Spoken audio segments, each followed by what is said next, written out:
Hi, welcome to another edition of Shredding with Jimmy. I'm Jimmy from Killrazer, and so far we've looked at major, minor, and minor arpeggios. Today we're going to look at diminished arpeggios. As I explained in previous lessons, when we do a major arpeggio, we're doing the first, third, and fifth note of a major scale, which is this in E. Now, when we do the minor, we just lower the third. Okay, now there's really only four basic chord groups in music. There's majors and minors that we just did. There's diminished and there's augmenteds. Augmenteds don't get terribly used much in metal, but diminished get used all the time. To do the augmented, basically all you're doing is you do the major arpeggio, but you raise the fifth. Okay, but now for the diminished chord that we're going to do today, we're actually going to do the minor arpeggio and we're going to lower the fifth. So it's going to be 1, flat 3, flat 5. Okay, that's just a basic triad. We can add the seventh to that, with the minor seventh, which is a minor 7 flat 5 chord, or also called a half diminished.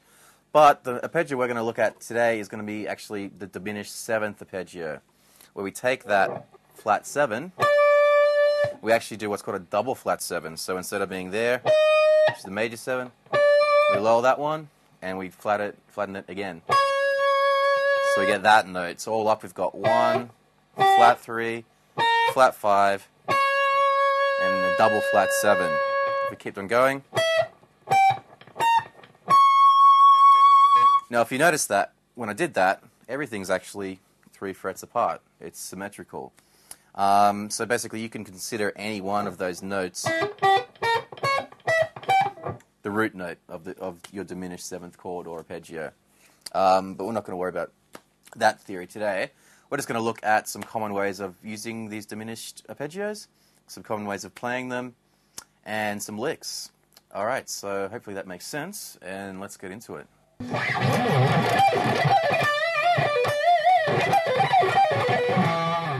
Alright, so I'm just going to show you a few common fingerings to play these diminished seventh arpeggios. First, as I just said, we can just do it on one string, like this, which I'm going to call a G sharp diminished 7.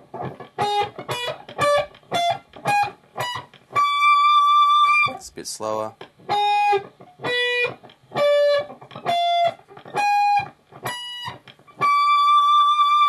So as you can see, it's all on 3 frets. Oh, sorry, it's all 3 frets apart. Alright, now we can play that same thing on one string starting on the 5th fret, on the A. Keep going. We can do it next fret up, and so forth. But once we get to the next fret, on the B, we're back to where we started. And because everything's 3 frets apart and it's all symmetrical, there's really only 3 possible basic keys or ways you can play these diminished seventh arpeggios. Okay. Now another common way of doing these arpeggios is to do it just on 3 strings. Sound like this.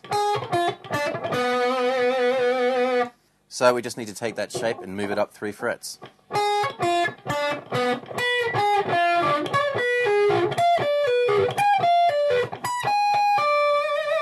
Bit slower.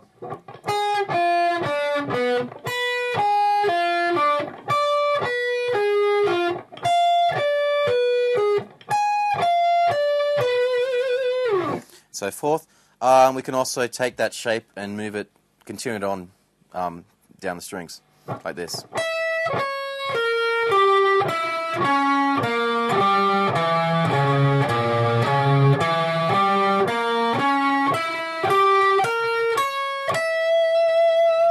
Starting from the E that time. And then the last finger I'll show you is do the same thing, but instead of doing that shape, we're actually just going to go down 2 notes per string.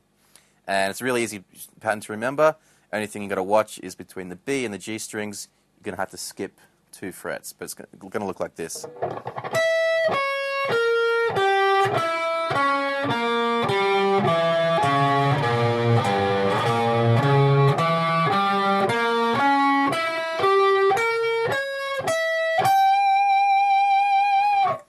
Okay, so practice those 4 fingerings, move them around the neck. As I said, you've only got to slide them up 3 frets to move it around.